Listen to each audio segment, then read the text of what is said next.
আসসালামু আলাইকুম রহমতুল্লাহ বারকাতুহু। বিসমিল্লাহির রহমানির রহিম। ইয়াকা নাবুদু ওয়া ইয়াকা নাস্তাইন।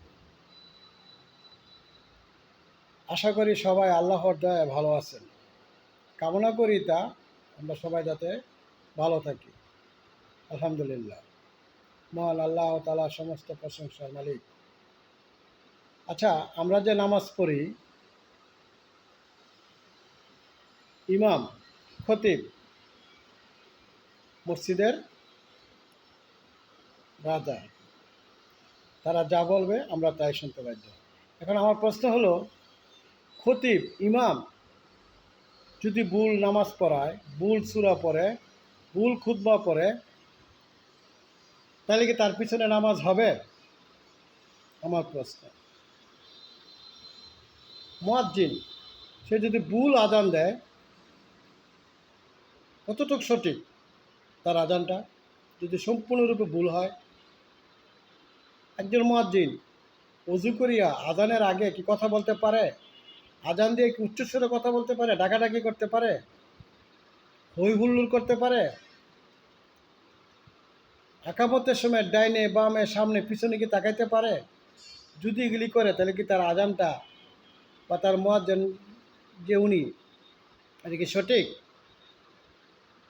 আমি সবার কাছে প্রশ্ন রাখলাম।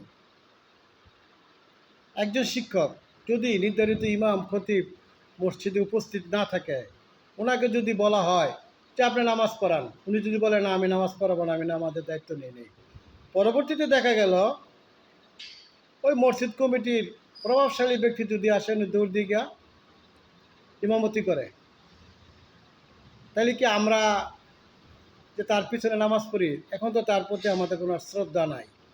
আমরা তার পিছনে নামাজ পড়ি ঘৃণা ভরে। কারণ উনি তো সাধারণ মুসল্লিদের কথা রাখেন না, উনি তো আল্লাহকে উদ্দেশ্য করে নামাজ পড়েন। উনি ওই কমিটির প্রভাবশালী ব্যক্তিদেরকে খুশি করার জন্য নামাজটা পড়াইল।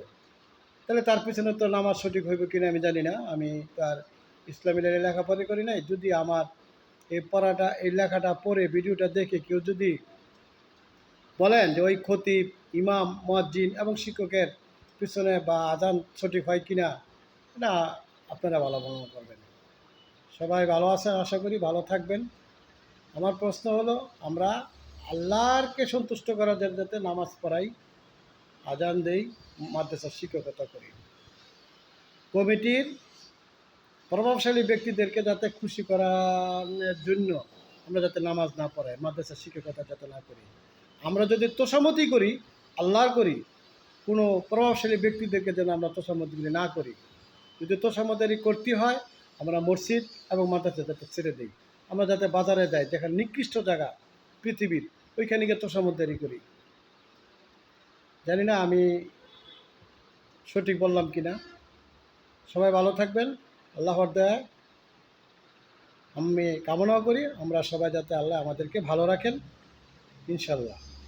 আসসালামু আলাইকুম।